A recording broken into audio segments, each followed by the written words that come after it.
Let's talk about Xbox Series X and next generation game engines, because it looks like Xbox Series X is finally showing its power in these next gen games. Let's look into it.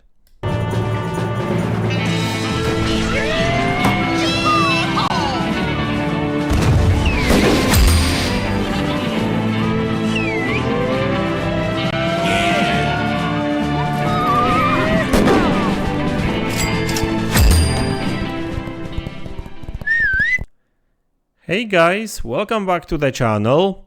So I'm sure you all remember 2020 and the time just before this generation consoles launched, Xbox Series and PlayStation 5 consoles. There was quite a lot of talk about these consoles' power, performance, 60 frames per second becoming a standard, and really, actually, these consoles did deliver on that, I would say, because most games actually do run at 60 frames per second. Not all of them, but most. So that's a good thing that actually come out of this generation. Let's hope that will still this way in future generations too. Let's just hope that developers will focus on 62. But anyway, today I want to talk about the power, because obviously when both Xbox Series X and PlayStation 5 launched, most people, including myself, we were all expecting Xbox Series X to beat PlayStation 5 in most games, not necessarily all of them, but most games when it comes to performance, and that did not materialize, right? I mean, Xbox was actually losing when it comes to power, when it comes to performance, really, in many games, and some may say even too many. That obviously created this narrative that, oh, what's good of all this power if PlayStation 5 is still beating Xbox Series X in terms of performance? So obviously there was a lot of theories back then why was that the thing. So there was quite a lot of talk about the tools and developers not really wanting to spend enough time on optimizing games for Xbox Series X, and obviously that's all true, but one of the biggest things, in my opinion, was the fact that the last gen game engines were not necessarily made or properly optimized to take full advantage of that extra power, if you know what I mean, right?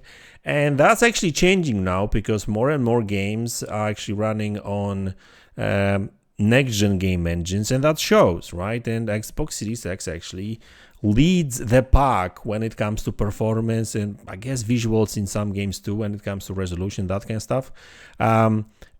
When games are using next-gen game engines, and I think that the biggest of them all is Unreal Engine 5, of course, right? And so I've got actually a couple of titles over here which I prepared, both Unreal Engine 4 and Unreal Engine 5, and it's kind of shows that when it comes to last-gen game engines like Unreal Engine 4, like most of these games run better on PlayStation 5. But if you flip the switch and you look at games running on next-gen game engines like Unreal Engine 5, I mean, most of them, if not all of them really, run better on Xbox, right? So it looks like that next-gen technology that is being used in these game engines actually works to Xbox Series X favor, right? Despite the fact that, like I said many times, despite over 3 years after these consoles launched, like developers still not using all of these next-gen features, which is crazy. Like SFS, not a single game uses it. Mesh shaders, only 2 games uses mesh shaders, which is crazy, right? So let's look at the titles. So for example, let's talk about games that actually run like Unreal Engine 4 games, even the most recent ones, right? Like Suicide Squad. That game, I mean, it runs well on pretty much all consoles, but on PlayStation 5, it runs better, right? I mean, when it comes to performance, graphics, resolution, I think it is the same. but PlayStation actually manages to sustain better frame rate, a little bit higher overall, right? Xbox has more frame dips.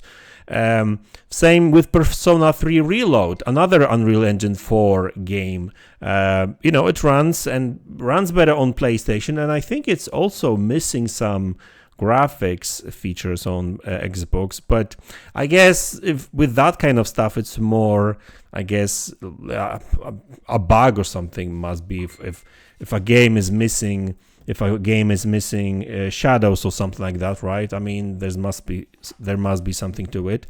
And also there's like a ton of other Unreal Engine 4 games from last year, like Star Wars Survivor, for example, runs better even to this day, I think, on PlayStation 5. Even though now once they disabled the ray tracing, it actually runs much better on both Xbox Series X and PlayStation 5, and many other games like Atomic Heart, for example, just to name the few.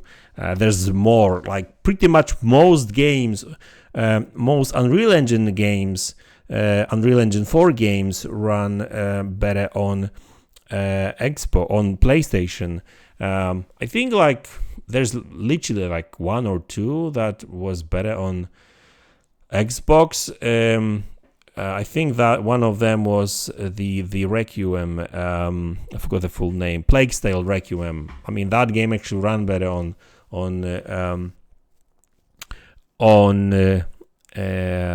Xbox, but most of them don't. But now let's flip the switch and let's look at some of the next-gen games proper. And like not only running on next-gen consoles, but also actually using, because this is the big difference. Like some people call games next-gen only because they are only on the current-gen consoles, but some of them are still using only Unreal last-gen game engines. Good example is Suicide Squad. You cannot play that game on Xbox One or PlayStation 4, so it's a next-gen game per se, but it's still using last-generation technology, right? I mean, Unreal Engine 4. But when it comes to Unreal Engine 5, even smaller titles, because we haven't really had a big release lately when it comes to like even, except Alan Wake 2, I guess, right? Alan Wake 2 is not really Unreal Engine 5 game, but it's a proper next-gen game using next-gen game engine and stuff, so, and it shows, like, Xbox runs this game better, still to this day. They haven't really fixed that game much on PlayStation when it comes to performance, right? That game still needs some extra work, because, like image quality, could be better on consoles. But I haven't really played that game since last year, so I guess maybe they fixed some of this stuff. Prince of Persia, that's another, but that's an indie title, and I don't think they're even using next-gen game engine. They're not using Unreal at all. It runs better on Xbox, but I think it's using its own game engine. But games like Banishers, so the game that just launched a couple of days ago, Unreal Engine 5 game, an indie title, AA game, it runs better on Xbox, right? Robocop, Unreal Engine 5 game that launched last year, a game that came out of nowhere, surprised quite a lot of people, runs better on Xbox. Tekken 8. It runs very well on all consoles, but it has better image quality on Xbox, for example. Unreal Engine 5 game 2.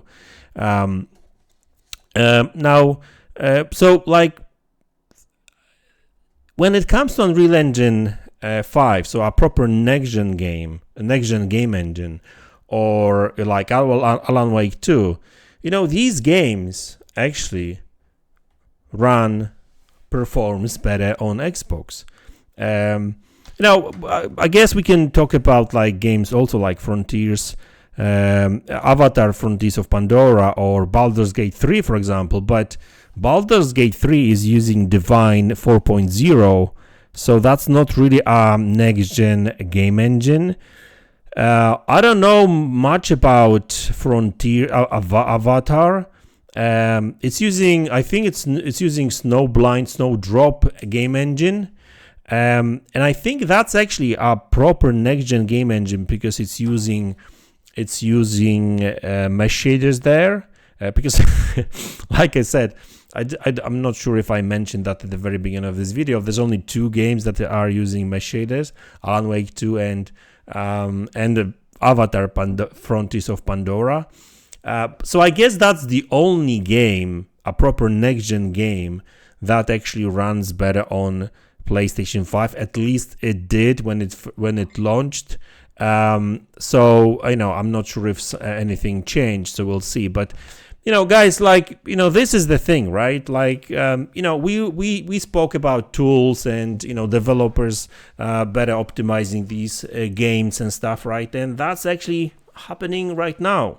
Once developers actually got their hands on the proper next-gen tools, meaning next-gen game engines that takes much better advantage of these next-gen features and wider shader approach and everything, it shows. It may not be a massive difference because, let's face it, like PlayStation 5 still handles these games very well, but generally speaking, the next-gen technology works in Xbox Series X favor, I would say, right? These games are better on Xbox. It may not be a massive difference, and I don't think there will be a massive difference ever, because like even when you look at the power difference, right? Like it's like what, 18%? That's not a massive difference, right? But still,